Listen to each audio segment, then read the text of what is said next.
Shalom.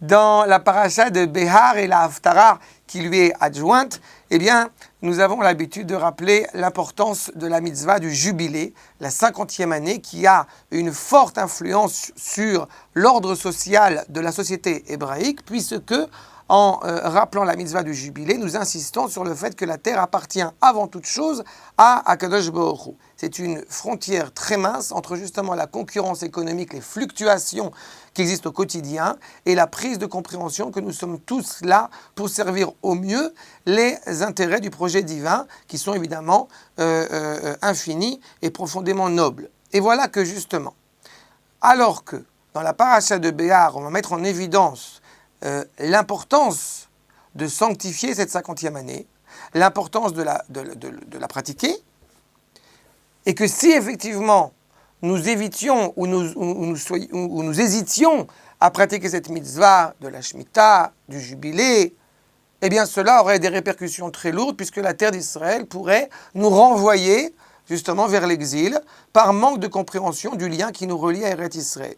Et à la rigueur, on pourrait éventuellement penser que le lien qui nous relie au bout du compte à Eretz Israël est un lien que nous élaborons comme étant un lien, disons, religieux. Eh bien, la Haftara va aller exactement dans le sens inverse. La partie fondamentale de la Haftara évoquée par le prophète Jérémie est l'acquisition justement d'un champ de son cousin Hananmal, et a priori une grande partie de la Haftara est consacrée au geste quotidien, au geste tout à fait sommaire d'acquérir un lopin de terre, d'avoir une responsabilité par ce lopin de terre, et éventuellement nous n'y voyons pas la sainteté. C'est là justement où est toute la difficulté qu'il nous faut bien saisir. Le rapport que nous avons à l'égard d'Eretz Israël n'est pas un rapport de sacralité. Nous n'avons pas sacralisé la terre d'Israël et du coup, eh bien effectivement le jubilé devient une nécessité. Le rapport à Eretz Israël est un rapport de prime abord qui est animé par la sainteté. Ainsi, les versets dans la Haftara vont nous dire justement Vatetse et Amecha Israël me Eretz Mitzrayim beotot u bemoftim. Le peuple est sorti de ton peuple est sorti de la terre d'Égypte avec des opérations miraculeuses et avec une main forte, bezroa netouya, ou bemora gadol, avec une grande crainte envers Akadosh Baruch Hu, vatiten lahem et haaretz azot. Et tu leur donnes cette terre, asher nishbata le avotam, la tête lahem. Tu leur as promis cette terre.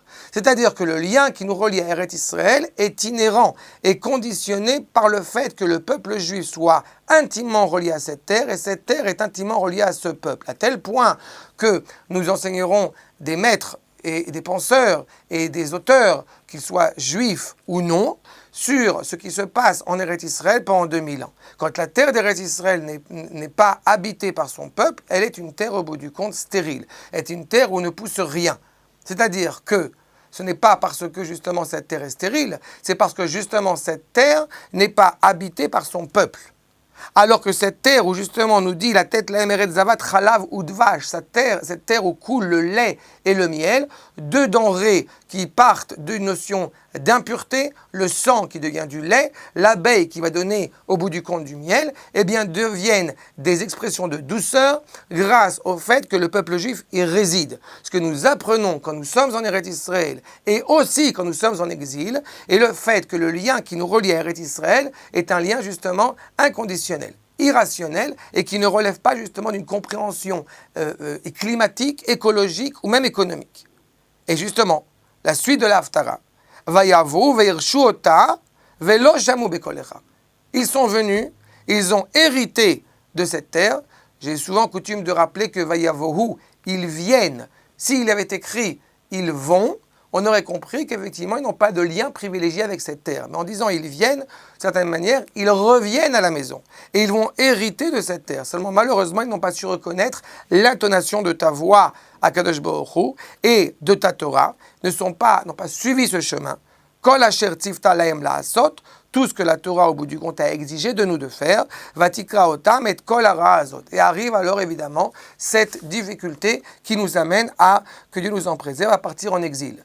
Donc nous devons entendre à la fois par l'importance de rappeler alors que toutes les mitzvot ont été données au Har Sinaï, nous devons nous rappeler que l'insistance dans la paracha de Behar de rappeler que la Shemitah a elle aussi été donnée au Har Sinaï, et dans la Haftara qui nous occupe, nous devons nous rappeler et mettre en évidence qu'il y a, je le répète, un lien inconditionnel, non rationnel, entre le peuple et sa terre. Et c'est justement ce lien organique, vivant, qui relie le peuple à sa terre et cette terre à son peuple, qui, très prochainement, amènera l'avènement messianique tant espéré et tant attendu.